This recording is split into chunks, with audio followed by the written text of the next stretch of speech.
Hello everyone, welcome to Okul India के सबसे affordable learning platform में आप सभी लोगों का एक बार फिर से बहुत बहुत स्वागत है। हम लोग बात कर रहे हैं certificate physical and human geography bye GC Leong की इस बुक के पार्ट 2 की, और उसमें से हम लोगों ने चैप्टर नंबर 19 को पिछले पार्ट में स्टार्ट किया, जो कि बात करता है warm temperate western margin climate, जिसको हम मेडिटेरेनियन क्लाइमेट भी बोलते हैं। क्यों बोलते हैं ये हमने पिछले पार्ट में देख लिया है, कहाँ कहाँ पर पाया जाता है वो भी देख लिया है, और इसके जो करेक्टरिस्टिक फीचर हैं कि यहाँ पर जो है गर्मियों में बारिश नहीं होती है, summers are dry and winters are rainy, यानी कि विंटर में बारिश होती है। समर में बारिश क्यों नहीं होती है, विंटर में बारिश क्यों होती है, ट्रेड विंड्स का क्या रोल है और वेस्टर्लीज का क्या रोल है, ये हम पिछले पार्ट में देख चुके हैं। आज आगे बढ़ेंगे, थोड़ा सा क्लाइमेट के बारे में ही और बात करेंगे, और स्पेसिफिकली बात करेंगे दो प्रकार की जो यहाँ पर लोकल विंड्स हैं, दो या उससे ज़्यादा प्रकार की कुछ लोकल विंड्स हैं, उसके बारे में थोड़ा सा बात आज करेंगे। तो क्लाइमेट वाला जो पोर्शन है वो आज कंप्लीट हो जाएगा। फिर वेजिटेशन की जो बात है और जो इकोनॉमिक डेवलपमेंट की बात है वो हम आगे आने वाले लेक्चर्स में करेंगे। तो चलिए स्टार्ट करते हैं इस पार्ट को।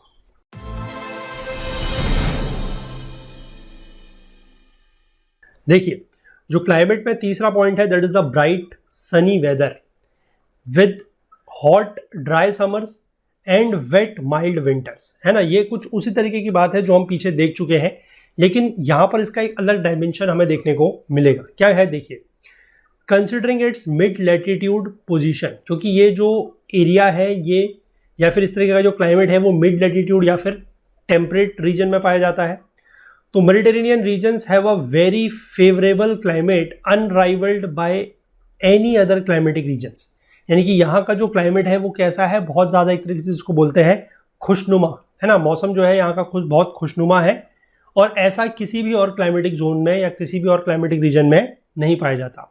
इसके जो क्लाइमेटिक फीचर्स हैं they are transitional between those of hot wind, trade wind, hot desert in the south and the cool temperate maritime climate in the north, यानी कि ये दोनों के बीच का क्लाइमेट है। क्योंकि हमने नीचे देखा, इसके जो नीचे वाली बात थी जो हमने पिछले लेक्चर, जो पिछला चैप्टर था हमारा चैप्टर नंबर 18 की हॉट डेजर्ट, है ना, तो वहाँ पर तो बहुत ज़्यादा अलग तरीके का वेदर क्लाइमेट था, गर्मी थी, बहुत ज़्यादा ड्राई था। और इसके जस्ट ऊपर जो आएगा, जो अभी हम आगे जाके पढ़ेंगे, जो कि रहेगा हमारा कूल टेम्परेट मैरीटाइम क्लाइमेट, है ना, वहाँ पर क्या है कि वहाँ पर थोड़ा सा इससे अलग तरीके का वेदर है, मतलब और ज़्यादा कॉन्ट्रास्टिंग है। तो ये उन दोनों के बीच का है। और यहाँ पर हो क्या रहा है, summers are warm and bright. Summer जो है वो कैसे है, वार्म है, ब्राइट है, यानी कि यहाँ पर सनशाइन वगैरह बहुत ज़्यादा है।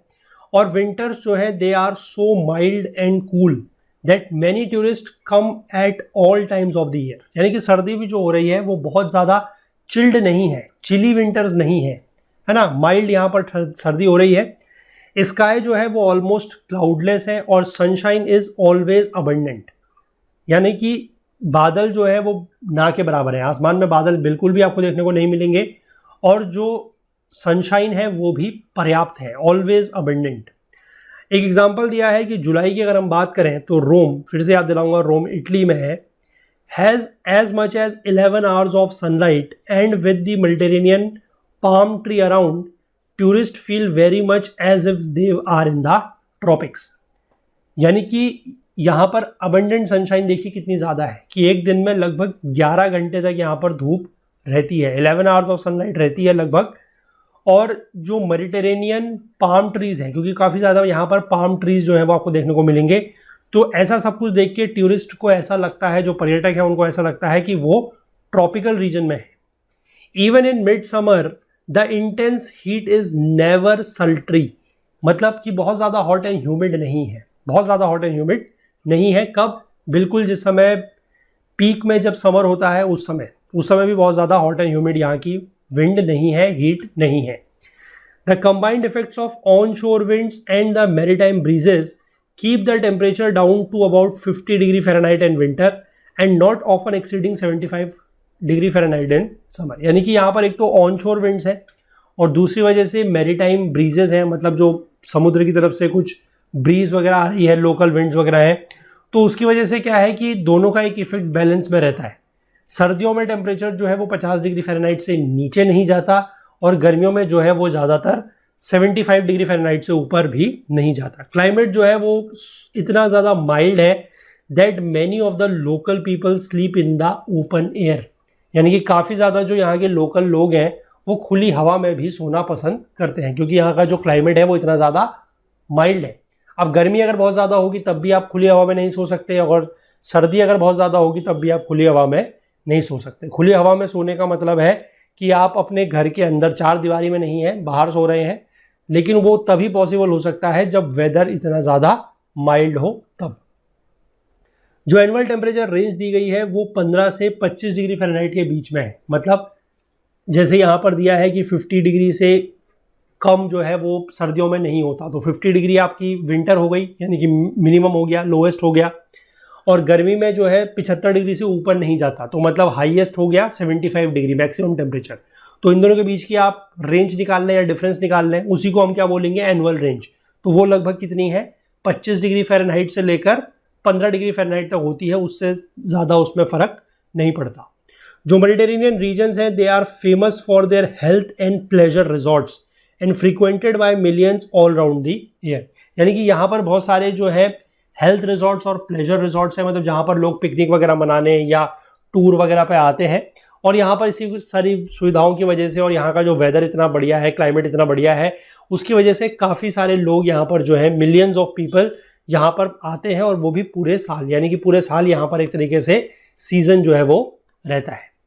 अब इसके बाद कुछ लोकल विंड्स हैं, the prominence of local winds around the Mediterranean sea. Mediterranean sea के आसपास कुछ लोकल विंड्स भी हैं। वो क्या है, देखिए, many local winds some hot others cold are common around the Mediterranean sea, यानी कि जो लोकल विंड्स हैं उसमें से कुछ ऐसी हैं जो हॉट है, जो गर्म है, कुछ ऐसी हैं जो ठंडी है, वो यहाँ पर बहुत ज़्यादा कॉमन है।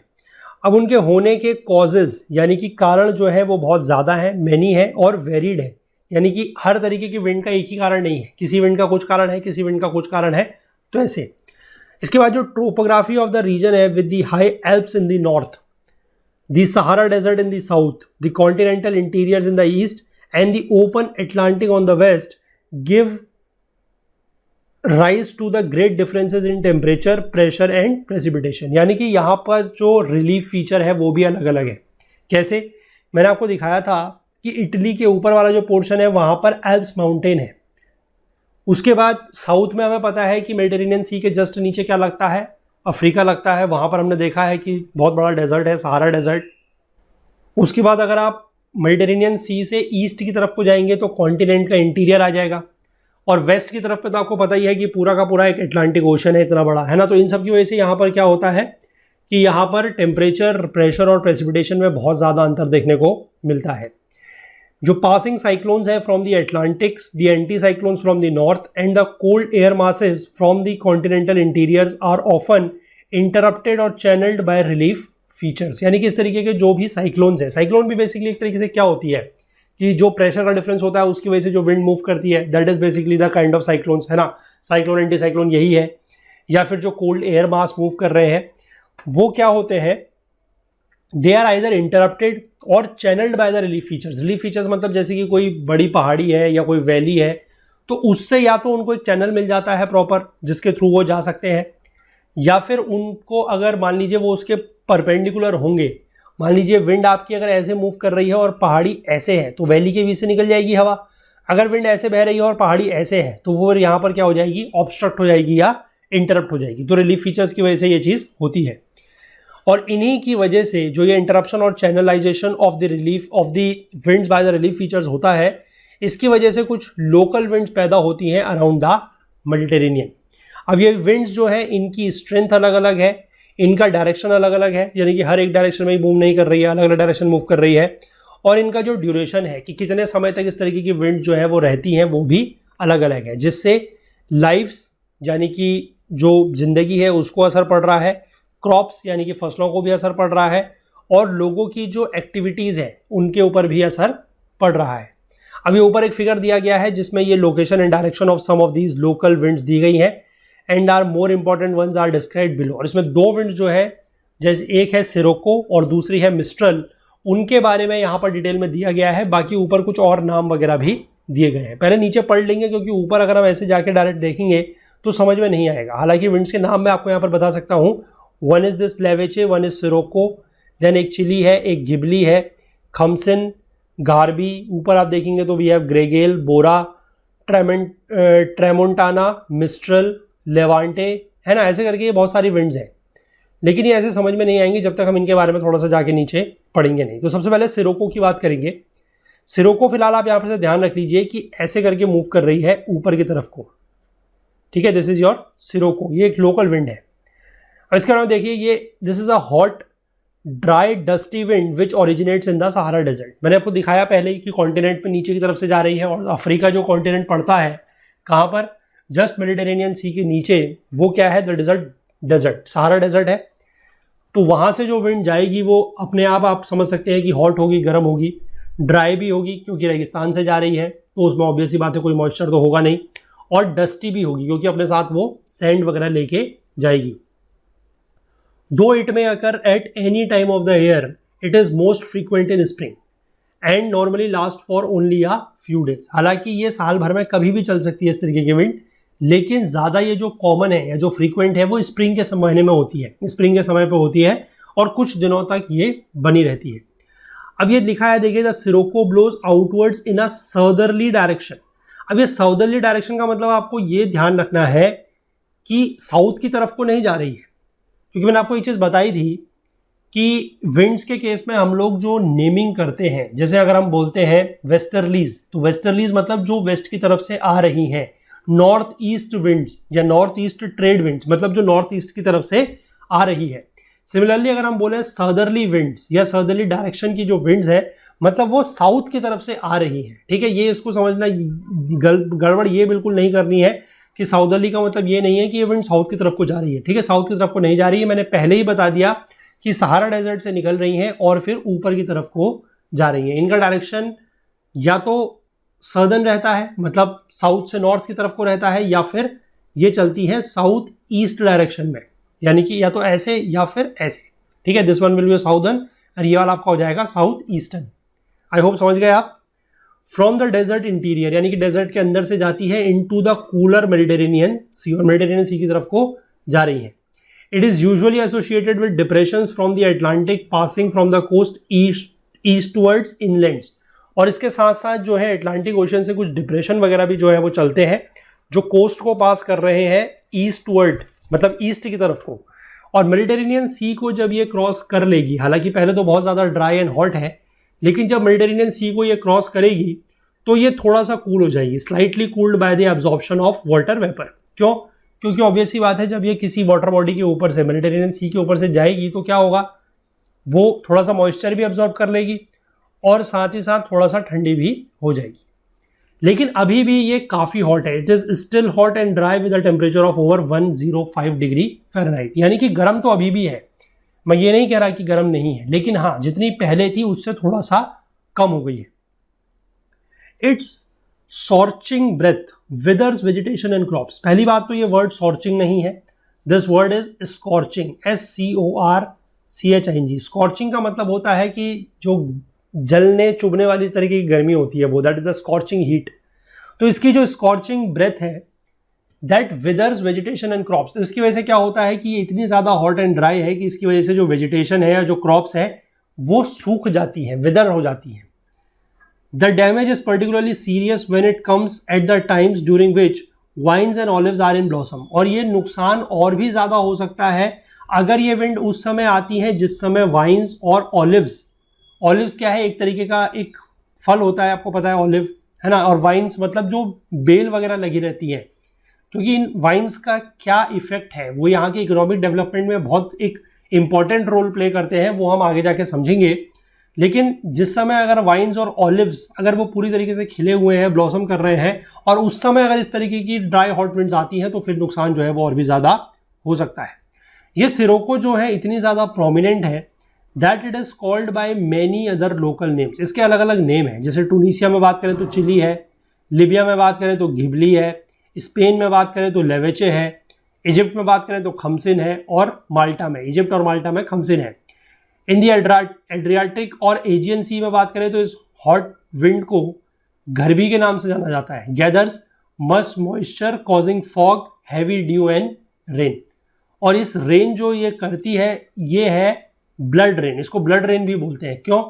क्योंकि ये लाल दिखती है। और ये लाल क्यों दिखती है? क्योंकि ये सहारा डेजर्ट से जो लाल रंग की मिट्टी या लाल रंग की जो सैंड है उसको अपने साथ कैरी करती है। इसकी वजह से इससे जो बारिश होती है that looks like a red in colour, जिसको हम ब्लड रेन भी बोलते हैं। तो ये सारे के सारे जो मैंने आपको ऊपर दिखाए थे वो और कुछ नहीं है, वो इसी के सारे नाम है ना। अलग अलग नाम अलग अलग लोकल एरियाज में उसको अलग अलग नाम से बोला जाता है। जैसे इंडिया में आपको पता है कि जो हॉट विंड चलती है उनका नाम लू है, that is also one of the local winds and ये इसका लोकल नेम है। तो इसीलिए अलग अलग रीजन्स में अलग अलग नाम विंड्स को ऐसे दिया जाता है। अब इसके बाद जो दूसरी प्रकार की लोकल विंड है वो है मिस्ट्रल। ये क्या है? It is in contrast the mistral is a cold wind. ये कोल्ड विंड है from the north rushing down the Rhone valley. अब यहां पर आपको एक चीज ध्यान रखनी है, cold winds from the north लिखा है ना, नॉर्थ डायरेक्शन नहीं लिखा है। फ्रॉम द नॉर्थ मतलब ये नॉर्थ से नीचे की तरफ को जाएगी, सदर्न डायरेक्शन में, या आप कह सकते हैं कि नॉर्थ ईस्ट से साउथ वेस्ट डायरेक्शन में ये ऐसे फ्लो करेगी और रोन वैली के ऊपर ये जाती है। रोन वैली आप अगर देखेंगे आपको जो फ्रांस वाला रीजन है वहां पर दिखाई देगा। और इसकी जो स्पीड है वो बहुत तेज है, 40 से 80 माइल्स पर आवर, बहुत तेजी से ये हवा बहती है। The velocity of the mistral is intensified by the funnelling effect in the valley between the Alps and the central massive and in extreme cases trains may be derailed and the trees may be uprooted. मैंने आपको बताया कि अगर wind इस direction में बह रही है और इसके बीच में अगर कोई वैली आ जाती है, वैली मतलब घाटी, तो वहां से क्या होगा कि ये विंड को चैनल मिल जाएगा एक तो प्रॉपर, और दूसरी बात है कि फनलिंग इफेक्ट। फनलिंग इफेक्ट का मतलब क्या है? फनल आपने देखी होगी, फनल क्या होती है? फनल इज लाइक दिस, है ना, जिसमें ऊपर का जो हिस्सा है वो चौड़ा होता है, नीचे को पतला होता है। अब आपको अगर ये चीज पता है कि किसी भी इस तरीके के कंटेनर से अगर कोई भी लिक्विड या फ्लूइड पास करता है तो ऊपर एरिया ज़्यादा है, नीचे एरिया कम हो गया, है ना। तो इसमें एक कंटिन्यूटी इक्वेशन लगती है, that is A1 V1 will be equal to A2 V2, है ना। अब ये क्या है इसमें ज़्यादा नहीं जाएंगे, बस इतना समझिए कि जहाँ पर एरिया ज़्यादा वहाँ पर वेलोसिटी कम, जहाँ पर एरिया कम वहाँ पर वेलोसिटी ज़्यादा। तो इसीलिए फनलिंग इफेक्ट यही है कि जब ये इस तरीके से ऐसे करके मूव करती है, ये जो वैलीज बनी हुई है, एल्प्स माउंटेन है या जो सेंट्रल मैसिव है, इनके बीच से जब वैली बनी हुई है वहाँ से जब ये जाती है तो इसमें फनलिंग इफेक्ट आता है और इसकी जो स्पीड है वो बहुत तेज़ हो जाती है। और स्पीड इतनी तेज़ हो जाती है कि कभी कभी जो ट्रेन्स हैं उनको भी ये डिरेल कर देती है, मतलब ट्रेनों को भी ये पटरी से गिरा देती है, हटा देती है। और ट्रीज जो हैं, जो पेड़ वगैरह हैं, वो अपरूट हो जाते हैं, मतलब पेड़ वगैरह ज़मीन से उखड़ जाते हैं। In winter when the mistral is most frequent the temperature of the wind में बी बिलो फ्रीजिंग पॉइंट, यानी कि विंटर में ये ज़्यादा चलती है और विंटर में उस समय ऐसा हो सकता है कि जो तापमान है, जो विंड का टेम्परेचर है, वो फ्रीजिंग पॉइंट से भी नीचे हो। दो द स्काई में बी क्लियर एंड क्लाउडलेस, यानी कि स्काई जो है वो हो सकता है कि धूप आ रही हो, बिल्कुल क्लियर हो, वहां पर कोई भी बादल ना हो, लेकिन इन विंड्स का जो टेम्परेचर है वो नेगेटिव में हो सकता है, 0 डिग्री से भी नीचे हो सकता है। As a protective measure many of the houses and orchards of the Rhone valley and the Riviera have thick rows of trees and hedges planted to shield them from the mistral। तो एक protective major मतलब एक तरीके से कह सकते हैं कि बचाव को ध्यान में रखते हुए ये लोग पहले से ही क्या करते हैं कि जो भी घर है इस एरियाज में, जो भी घर या ऑर्चर्ड वगैरह है, ऑर्चर्ड्स वगैरह मतलब जहां पर बेसिकली फ्रूट्स वगैरह उगाए जाते हैं, है ना, वहां पर ये लोग पहले से ही क्या करते हैं कि एक तो पेड़ होंगे, उनकी थिक रोज होती हैं, मतलब बहुत सारे पेड़ एक साथ हैं, तो उससे क्या होगा कि अगर हवा चलेगी भी बहुत तेज तो वो पेड़ों को उतना ज़्यादा नुकसान नहीं पहुंचेगा। और दूसरी बात वो क्या करेंगे कि पेड़ों के आसपास जो है कुछ झाड़ियों वगैरह से कुछ बना देंगे ताकि बहुत ज़्यादा विंड का इफेक्ट उनके ऊपर ना पड़े। आई होप ये आप समझ गए, this is about your mistral. अगला क्या है, इसमें एक और ऐसी ही कोल्ड नॉर्थ ईस्टर्ली विंड है। नॉर्थ ईस्टर्ली मतलब ऐसे नॉर्थ ईस्ट से मूव कर रही होगी। Along the Adriatic coast is called the bora. Adriatic coast यानी कि जो एड्रियाटिक सी है वहां से आ रही है, इसका नाम है बोरा। और मिस्ट्रल की तरह ही it is caused by the difference in the pressure between the continental Europe and the Mediterranean. और ये क्यों बह रही है, इसका कारण क्या है कि जो कॉन्टिनेंटल यूरोप है और जो मेडिटेरेनियन सी है उसके बीच में प्रेशर का डिफरेंस, क्योंकि विंटर में होगी। तो अब मैंने आपको क्या बताया कि जिस समय विंटर होगी उस समय लैंड बहुत ज़्यादा ठंडी हो जाएगी, और ठंडी होगी मतलब हाई प्रेशर, है ना, और उसके कंपेरेटिवली में जो वाटर बॉडी है वो उतनी ज़्यादा ठंडी नहीं होगी, उतनी ज़्यादा ठंडी नहीं होगी तो कंपेरेटिवली वहाँ पर लो वेदर, लो प्रेशर, तो हाई प्रेशर से लो प्रेशर की तरफ को विंड यहाँ पर मूव कर रही है। वही चीज़ हो रही है कि लैंड से समुद्र, सॉरी जो आपका सी है मेडिटेरेनियन सी, उसकी तरफ को ये विंड आ रही है। तो वही चीज़ यहाँ पर लिखी है कि विंटर में ये होगी when the atmospheric pressure over continental Europe is higher than that of the Mediterranean sea. ये क्यों होगा हायर, मैंने आपको बता दिया। The bora thus blows outwards into the Mediterranean, यानी कि ये मेडिटेरेनियन की तरफ को आ रही है। This dry icy wind is even more violent than the mistral. ये मिस्ट्रल से भी और ज़्यादा तेज है, इसकी जो स्पीड है वो लगभग 100 माइल्स पर आवर से भी ज़्यादा है। और ड्यूरिंग स्ट्रॉन्ग बोराज शिप्स में B blown aground and agricultural lands devastated, यानी कि जिस समय ये बहुत तेज विंड बह रही है तो शिप्स में बी ब्लोन अग्राउंड। अग्राउंड का मतलब है कि शिप जो है ऐसी जगह पे धकेला जा सकता है कोने में जहां पर उसका जो बेस है वो वाटर के नीचे लग जाए। मतलब आपको पता है कि वाटर बॉडी जो है वो बराबर तो होती नहीं है, कोई भी वाटर बॉडी होगी तो वो ऊपर जाके ऐसी हो जाएगी, मतलब जहां पर कोस्ट होगा वहां पर। तो अगर मान लीजिए ये शिप कोई है, ये बीचों बीच में बह रहा है, मतलब बीचों बीच में ये सेल कर रहा है, और हवा अगर आती है तो वो इसको यहां पर फेंक सकती है जहां पर इसका जो ये नीचे का हिस्सा है जहाज का वो जमीन पे लग जाएगा। This is only known as aground करना, ठीक है। इसके बाद दो इसके सिमिलर नाम और दिए हुए हैं, मतलब सिमिलर तरीके की विंड्स है। वन इज ट्रेमोंटाना और दूसरा है gregale. These are also the similar cold winds of the Mediterranean sea. तो यहां से एक चीज, मतलब वैसे तो आपको ये समझ में आ गया है, लेकिन मैं जो आपको पढ़ने के लिए, याद करने के लिए बोलूंगा वो ये है कि लोकल विंड्स के नाम आप थोड़ा सा ध्यान रखिएगा और ये याद रखिएगा कि कौन से कोल्ड हैं और कौन से हॉट हैं। जैसे कि मिस्ट्रल है, बोरा है, ट्रेमोंटाना है, ग्रिगल है, ये सारी की सारी कोल्ड विंड्स हैं। और हमने जो यहाँ पर पीछे पेज में देखी, जैसे कि आपकी सबसे पहले तो थी सिरोको, और इसके जो बाकी अलग अलग नाम है ना, चिली, गिबली, लेवेचे, खमसिन, गार्बी, ये सारे के सारे क्या है, these are all your hot winds, क्योंकि इनका ये नाम है ना, क्योंकि अलग अलग लोकल नाम से जानी जाती है सिरोको, और Scirocco itself is in a dry hot wind, तो सिमिलरली ये भी कैसे होंगे, ड्राई हॉट ही होंगे।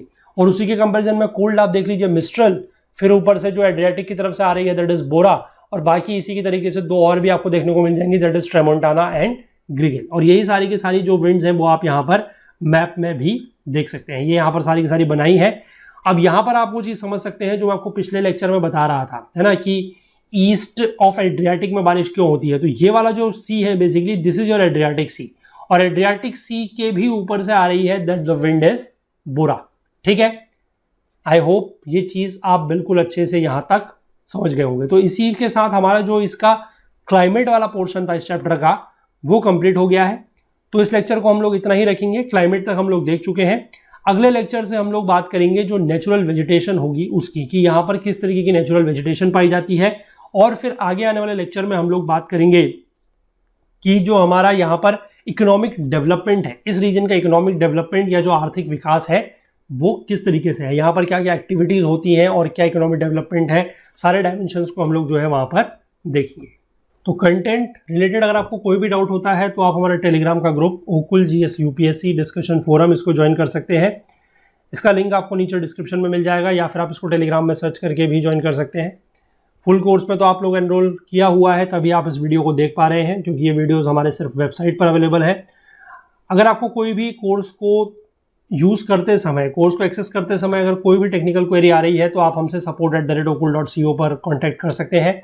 आप हमसे जो भी अपनी बात शेयर करना चाहें, कोई फीडबैक, सजेशन देना चाहें या कुछ भी चीज़ पूछना चाहें तो वो कमेंट्स में भी पूछ सकते हैं, टेलीग्राम पर भी पूछ सकते हैं, बता सकते हैं, या फिर आप हमसे हमारे social media platforms Facebook, Instagram, LinkedIn और ट्विटर के थ्रू भी जुड़ सकते हैं, और इन प्लेटफॉर्म्स के थ्रू भी आप अपनी बात हम तक पहुँचा सकते हैं। तो चलिए मिलेंगे अगले लेक्चर में, इसका जो नेचुरल वेजिटेशन वाला पार्ट है उसकी बात करेंगे। तब तक के लिए अपना बहुत बहुत ध्यान रखिएगा।